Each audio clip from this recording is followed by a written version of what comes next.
కావాలనే మీ కలను నెరవేర్చుకోండి. సంప్రదించండి హెగ్డే ఫెర్టిలిటీ, హైదరాబాద్, తెలంగాణ. నమస్కారం, welcome to I dream. Health talks with Vijitha కార్యక్రమానికి స్వాగతం. ప్రస్తుతం మనతో పాటు ఉన్నారు general consultant doctor V Aditya Ranganath గారు. ఇప్పుడు వారితో మాట్లాడేద్దాం. నమస్తే అండి. నమస్తే అండి. ఎలా ఉన్నారు? బాగున్నాను మ్యామ్, థ్యాంక్ యూ. అయితే షుగర్ చాలా పెద్ద సమస్యగా మారిపోతుంది. చిన్నపిల్లల నుంచి పెద్దవాళ్ళ వరకు చాలా మందిలో చూస్తున్నాం. ఆహార రీత్యా కొంతమందికి వస్తే, జెనెటిక్స్ పరంగా కొంతమందికి, ఏదేమైతేనేంటి అందరిలో ఈ సమస్య అయితే ఎక్కువగా. ఇంట్లో నలుగురు ఉంటే ఇద్దరికి ఈ సమస్య చూస్తూనే ఉన్నాం. ఒకవేళ షుగర్ని రివర్స్ చేయాలి అంటే గనక అవకాశం ఉందంటారా? ఉంటే గనక ఆ టిప్స్ ఏంటో తెలియజేయండి. సో ఇప్పుడు డయాబెటీస్ వచ్చింది, లేకపోతే బీపీ వచ్చింది, థైరాయిడ్ వచ్చింది, లేకపోతే వాట్ ఎవర్, ఇదివరకు మనం విన్నది ఏంటి అని అంటే ఒక్కసారి వస్తే లైఫ్ లాంగ్ అది తగ్గడానికి ఆస్కారం లేదు. సో మనం ఏం చేయొచ్చు, కంట్రోల్లో పెట్టుకోవాలి. సో డ్రగ్స్, అదే మన మెడిసిన్ తీసుకుంటాము రెగ్యులర్గా, ఆపకుండా తీసుకుంటే కంట్రోల్లో ఉంటుంది కాబట్టి భయపడాల్సిన అవసరం లేదని చెప్తారు. అయిపోయింది, అది అక్కడతో అయిపోయింది. బట్ ఇప్పుడు రీసెంట్ అంటే చాలా ఇయర్స్ నుంచి మనకి తెలిసిందే ఏంటి అని అంటే వీటన్నిటిని కూడా మనం రివర్స్ బ్యాక్ చేసుకోవచ్చు. కాకపోతే ఆ పద్ధతి తెలియక, చాలా మంది అవేర్నెస్ లేక ఇంకా అదే భయంతో ఇప్పటికీ ఉన్నారు. అంటే ఒక్కసారి వస్తే తగ్గదు, మనం ఖచ్చితంగా టాబ్లెట్స్ మీద బ్రతకాలి లైఫ్ లాంగ్. సగం ఆ థాటే ఇంకా అనారోగ్యం తీసుకొస్తుంది అనమాట. సో అసలైన నిజం ఏంటి అని అంటే డయాబెటీస్ని కూడా మనం రివర్స్ చేసుకోవచ్చు ఖచ్చితంగా. అంటే నేను చెప్తుంది రివర్స్ అంటే పూర్తిగా డయాబెటీస్ అసలు లేకుండానే మనం ఫర్దర్గా మనం జీవించవచ్చు, మన లైఫ్ లీడ్ చేయొచ్చు. అవకాశం ఖచ్చితంగా ఉంది. అంటే ఆరోగ్య సూత్రాలు పాటించడం వల్లనే. ఏంటండి మరి అవి? సో మెయిన్గా ఇప్పుడు డయాబెటీస్ రావడానికి కారణం ఒకటి ఇన్సులిన్ రెసిస్టెన్స్. సరే, ఇన్సులిన్ రెసిస్టెన్స్ అంటే ఏం లేదండి, ఇప్పుడు మనం ఎక్కువసార్లు తీసుకుంటాం, డే మొత్తంలో ఎక్కువసార్లు తినడం, లేదా ఏదైనా మధ్యలో గ్యాప్స్లో మళ్ళీ ఇప్పుడు లంచ్, డిన్నర్, పొద్దున్న బ్రేక్ఫాస్ట్కి మధ్యలో మళ్ళీ ఏదైనా టీ, ఏదో కాఫీ అలవాటు ఉంటుంది, లేదంటే ఇంకేదైనా స్నాక్స్ తింటాం. ఇలాంటి అలవాటు ఎక్కువ అయిపోయి ఏంటి అని అంటే మనం ఏది తిన్నా ఏది తాగినా, అంటే వాటర్ తప్పిస్తే మిగిలిన ఏం తీసుకున్నా మన బాడీలో ఇన్సులిన్ ప్రొడక్షన్ జరుగుతుంది.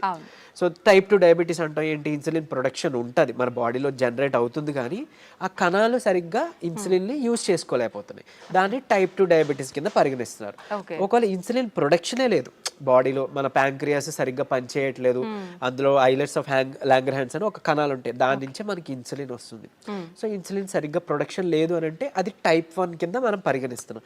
చిన్నపిల్లల్లో కూడా టైప్ 1 అది చూడొచ్చు.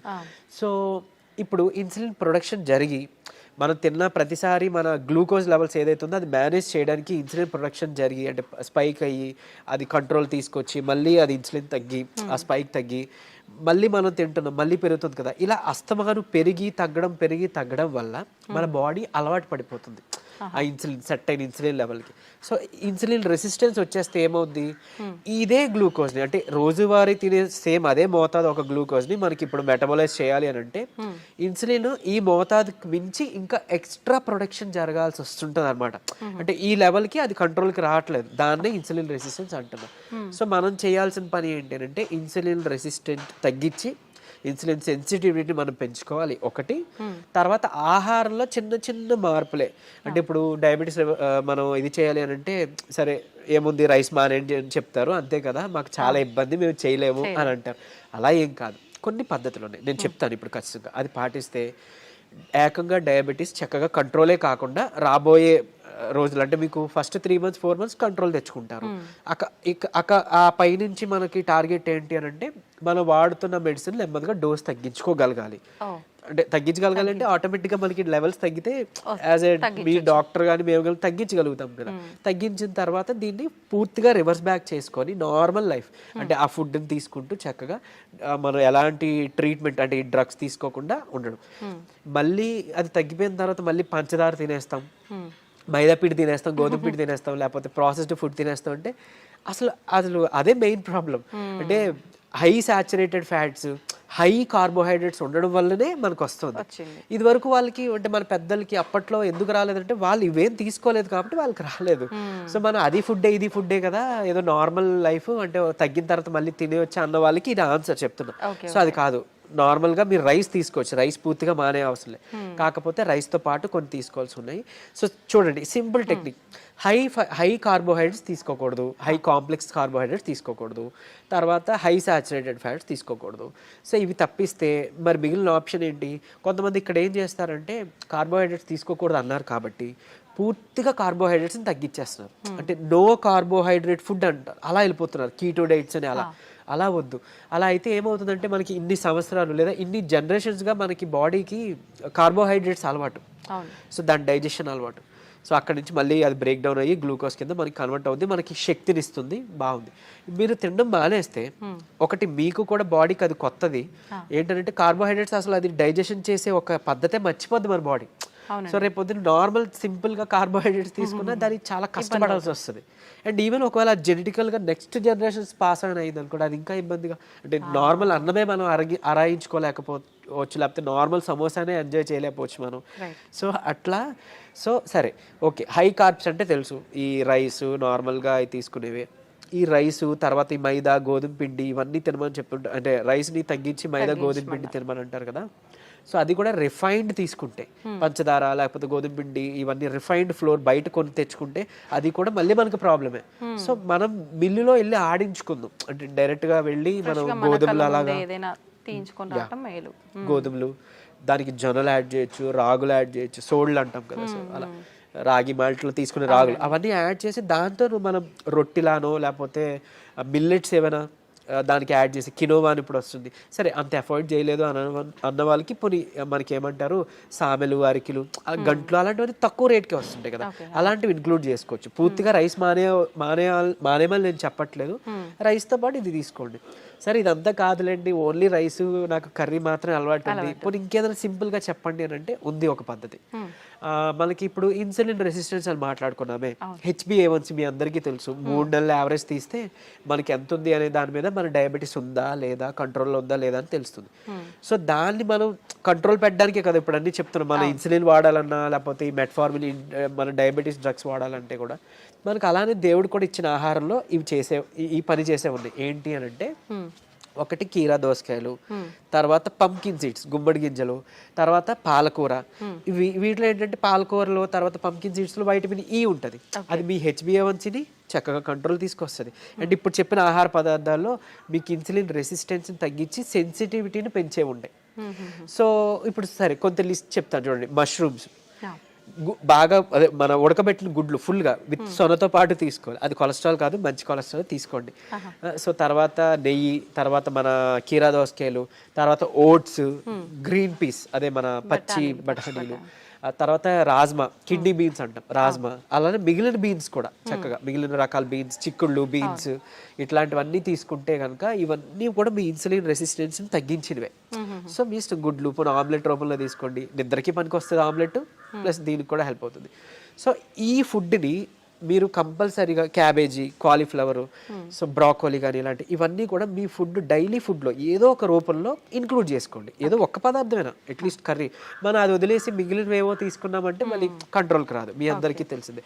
చాలామంది ఎక్కువ పాలకూర కూడా తినరు, సో అట్లా. లేదంటే మునగాకు ఉంది, సో మునగాకును కూడా మీరు పౌడర్ రూపంలో చేసుకోవచ్చు, ఎండబెట్టేసి చక్కగా పౌడర్ చేసుకొని ఒక చెంచా యాడ్ చేసుకోండి ఒక ముద్దకి, అన్నంతో పాటు రైస్తో తీసుకోవచ్చు, హాట్ వాటర్లో కూడా తీసుకోవచ్చు, మజ్జిగలో కలిపి తీసుకోవచ్చు.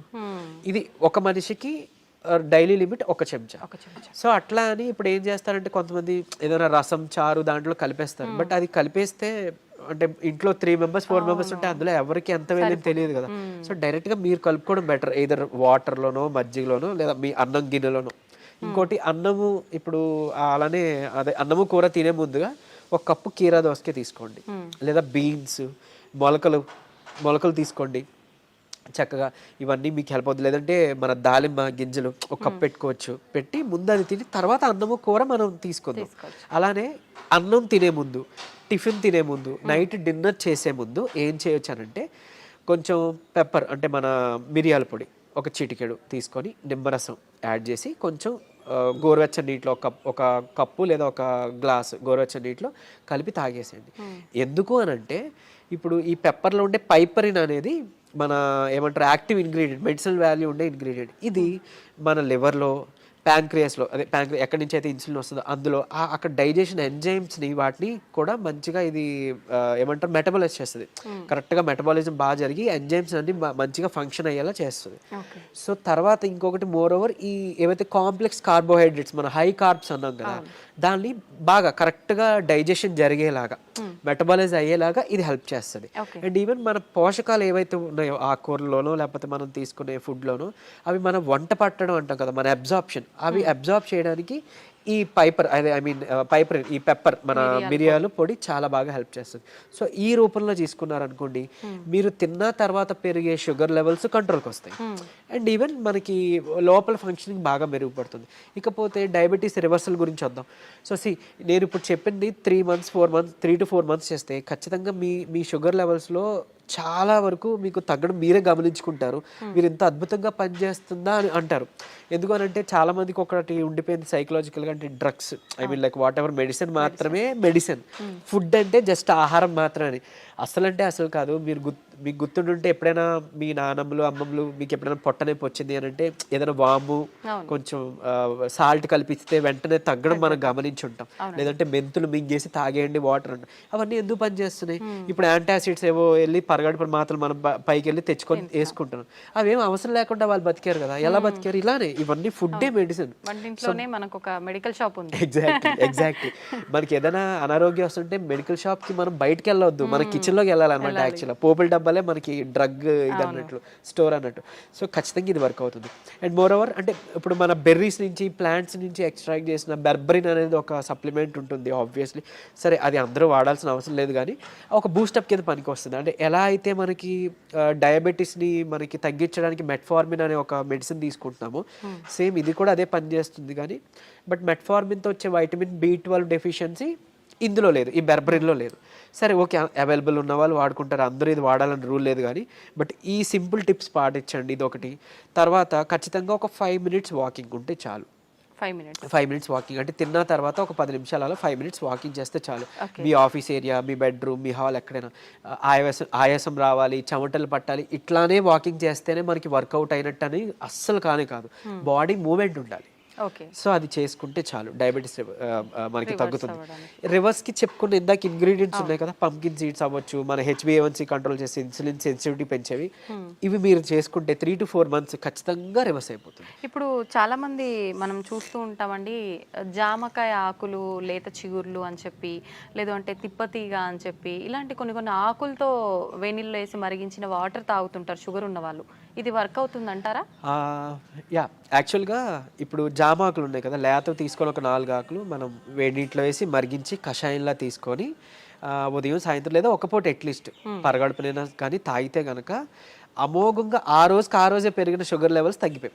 సో నేను ప్రీవియస్ వీడియోలో జామాకులు కషాయం గురించి చెప్పినప్పుడు చాలా మంది ఫోన్ చేసి అంటే ట్రై చేసి చక్కగా ఫస్ట్ నమ్మారు, ట్రై చేశారు. చేసి ఒక 2 daysలో వాళ్ళు ఫోన్ చేసి, సార్ అంటే మాకు 1 day 2 dayలోనే ఇంత బాగా పనిచేస్తుంది, కంటిన్యూ చేయొచ్చు అంటారా, ఎక్కువ కాలం అన్నారు. బేసిక్గా చేయొచ్చండి, చేసుకోండి అని చెప్పారు. సో ఈవెన్ అది వాళ్ళకి ఏంటంటే డయాబెటీస్ ఎక్కువ, షుగర్ లెవెల్స్ ఎక్కువ ఉండడం వల్ల కొంతమందికి నిస్సత్తువ నీరసంగా ఉంటుంది కదా, దాన్ని కూడా ఇది మనకి జామాకులు బాగా హెల్ప్ అవుతుంది. జామకాయ తినొచ్చు, బొప్పాయి తినొచ్చు, అట్లనే జామాకులు కషాయం బాగా హెల్ప్ అవుతుంది, తీసుకోవచ్చు. తిప్పతీగ కూడా తీసుకోవచ్చు. బట్ తిప్పతీగ చాలా మంది తెలియక కోవిడ్ టైంలో అంటే ఇప్పుడు వైరస్ నుంచి బయటపడాలని తెలియక చాలా మంది ఓవర్ డోసెస్లో తీసుకుని వితిన్ 15 daysలో వాళ్ళ లివర్ మొత్తం డ్యామేజ్ అయ్యి ఎమర్జెన్సీ వార్డులో అడ్మిట్ అవ్వడం, చనిపోవడం జరిగింది. కానీ నేను ఇక్కడ చెప్పే ఒక ముక్క, తిప్పతీగ ప్రాబ్లం కాదు, ఓవర్ డోస్ ప్రాబ్లం. కాబట్టి తిప్పతీగని మనం ఇప్పుడు ఒకవేళ ఒక లైక్ 1 inch తీసుకున్నాం అనుకోండి, ఆ రూట్ ఏదైతే ఉందో దాన్ని బాగా బాయిల్ చేసి మనం దాన్ని తాగొచ్చు. దాంట్లో కొంచెం ఉసిరి పొడి యాడ్ చేయొచ్చు, లేదంటే మునగాకు యాడ్ చేసుకోవచ్చు 1/2 spoon అట్లా. ఇలాగా మనం తీసుకున్నాం అనుకోండి మనకి మంచిగా బెనిఫిటే. ఇప్పుడు అలాగని ఏంటి ఫ్లాక్ సీడ్స్ ఉన్నాయి, అవిసె గింజలు ఉన్నాయి. అవిసె గింజలు మనకి కొలెస్ట్రాల్ తగ్గిస్తుంటుంది, డయాబెటీస్ని రివర్స్ చేస్తుంది బాగా. అంటే ఒక 2 చెంచాలు మనం పౌడర్ లాగా తయారు చేసుకొని మనం ఫ్లాక్ సీడ్స్ తీసుకుంటే, ఇదే ఫ్లాక్ సీడ్స్ గురించి ఒక పేపర్లో ఒక ఆర్టికల్ వచ్చింది. ఏంటి, ఫ్లాక్ సీడ్స్ తీసుకోకూడదు, లివర్కి మంచిది కాదు, లేకపోతే ఇంకోటి ఏదో అని. కరెక్టే, ఏదైనా అతిగా తీసుకుంటే మనకి ఫుడ్ అయినా ఆబ్వియస్లీ కదా. సో అంతే, అది పట్టుకొని ఉండొద్దు. అరే ఇప్పుడు తిప్పతీగ ఏదో ప్రాబ్లం, సరే తిప్పతీగ పక్కన పెడితే అట్లీస్ట్ ఫ్లాక్ సీడ్స్, ఉసిరికాయ ఫ్లాక్ సీడ్స్, లేకపోతే మన ఏమన్నాం మన పెప్పర్, సో ఇట్లాంటివి ఉన్నాయి కదా, వీటి వల్ల ఏం చేయటం జరగదు. డ్యామ్ షూర్ మంచిదే. సో లిమిట్లో తీసుకోండి. ఇంకోటి ఫ్లాక్ సీడ్స్ గురించి ఇప్పుడు మాట్లాడుకున్నాం కాబట్టి చాలా మంది తెలియక దాన్ని పౌడర్ చేసి స్టోర్ చేసుకుంటున్నారు. వద్దు, అది ఏంటి అంటే ఆక్సిజన్ కి సెన్సిటివ్ అనమాట, ఎయిర్ సెన్సిటివ్ యాక్చువల్గా. దీన్ని మనం ఎంత ఎయిర్ టైట్ దీంట్లో స్టోర్ చేసుకున్నా, ఎంత అమోఘంగా పనిచేస్తుందో ఇది అంత చేడ్ చేస్తుంది స్టోర్ చేస్తే. ఆక్సిడైజ్డ్ అయిపోయి మనం ఎంత ఇది చేసినా అది అయిపోతుంది. సో ఫ్రెష్గా తయారు చేసుకోండి. ఒక 2 చెంచాలు చిన్న మిక్సీ గిన్నెలో మాత్రం అవుతుంది, పెద్ద మిక్సీ గిన్నెలో అవ్వదు. సో చేసుకొని మీరు బటర్ మిల్క్లో మిక్స్ చేసుకోవచ్చు. కొలెస్ట్రాల్ తగ్గుతుంది, డయాబెటీస్ రివర్సల్కి హెల్ప్ అవుతుంది. అండ్ ఈవెన్ మనకి బయట బనానా ఫ్లోర్ అని దొరుకుతుంది, అరటి దీని నుంచి తీసిన పిండి. సో అది ఆన్లైన్లో వాటిలో అవైలబుల్, దాన్ని తెచ్చుకోండి. ఒక చెంచా చక్కగా బటర్ మిల్క్ దీంట్లో మిక్స్ చేసుకోండి. ఈ ఫ్లాక్ సీడ్స్ని మిక్సీలో పౌడర్ చేసుకోండి, పరగడుపునే తాగండి. మీకు డయాబెటీస్ని కంట్రోల్ రివర్స్ చేయడానికి హెల్ప్ అవుతుంది. ఎందుకు అంటే రెసిస్టెన్స్ స్టార్చ్ అదన్నీ ఉంటేనే మనకి యూజువలీ చాలా ఇదనమాట. సో డయాబెటీస్ రివర్స్ చేయడంలో ఈ అరటి ఫ్లోర్ ఏదైతే ఉందో అమోఘంగా పనిచేస్తుంది. ఒక్క చెంచా చాలు, మీరు తినే దాంట్లో ఎందులోనూ కలుపుకోవచ్చు. ఈవెన్ ఏమంటారు, మీరు తినే ఏదైనా అట్టు రొట్టెలో వేసుకోండి, లేదంటే ఇలా బటర్ మిల్క్లో మిక్స్ చేసుకోండి. ఇది ఖచ్చితంగా మీ డయాబెటీస్ రివర్సల్కి హెల్ప్ అవుతుంది. సో ఎందుకు, ఇన్సులిన్ రెసిస్టెన్స్ మనకి మెయిన్గా రివర్స్ అవుతుంది కదా, అంతే. ఇదే సీక్రెట్ ఫార్ములా, ఇది నమ్మి చేయండి. నిజంగా చెప్తున్నా, మీరు ఇయర్స్ డ్రగ్స్ అది వాడాల్సిన అవసరం లేదు. అండ్ ప్రీవియస్గా ఒక వీడియోలో నేను చెప్పాను, లైక్ పరగడుపున ఒక చెంచా కలబంద గుజ్జు తీసుకోండి అని. అది నేను ఎక్కడో మెడికల్ క్యాంప్కి వెళ్ళినప్పుడు ఒక ఆవిడ నా వీడియో చూసారంట, ఆవిడ కంట్రోల్ అయింది. సో మీరు ఇదివరకు వాడేవారు కదండి ట్యాబ్లెట్, ఈ నెల చాలా వరకు తగ్గింది. ఏం చేశారంటే, మీ వీడియో చూసాను సార్, యాక్చువల్గా కలబంద గుజ్జు చెప్పారు, పరగడుపును తీసుకోవడం మొదలు పెట్టాను, నాకు ట్యాబ్లెట్ తగ్గిపోయింది, సగానికి సగం డోస్ తగ్గిపోయింది. And with in next 2nd or 3rd మంత్లో ఆవిడకి పూర్తిగా నేను ఆపేశాను, ట్యాబ్లెట్ తీసుకోవాల్సిన అవసరం లేదు, ఆవిడకి డౌన్ అయిపోతుంది. సో అంత బాగా పనిచేస్తాయి మనకి దేవుడు ఇచ్చిన ఇవన్నీ మెడిసిన్సే. సో ఇందులో చెప్పింది ఏదైనా వాడుకోండి. మీకు ఏం పని చేసిందో కమెంట్లో చెప్పండి. సో మిగిలిన వాళ్ళకి ఇన్స్పైరింగ్గా ఉంటుంది. అండ్ ఏది పని చేయలేదో లైక్ నాకు తెలిసినప్పుడు నేను సజెస్ట్ చేయగలుగుతాను మీకు ఆల్టర్నేట్గా. ఓకే, థ్యాంక్ యూ అండి. నిజంగా చాలా యూస్ఫుల్ టిప్స్ అనేది తెలియజేయడం జరిగింది. నమస్తే.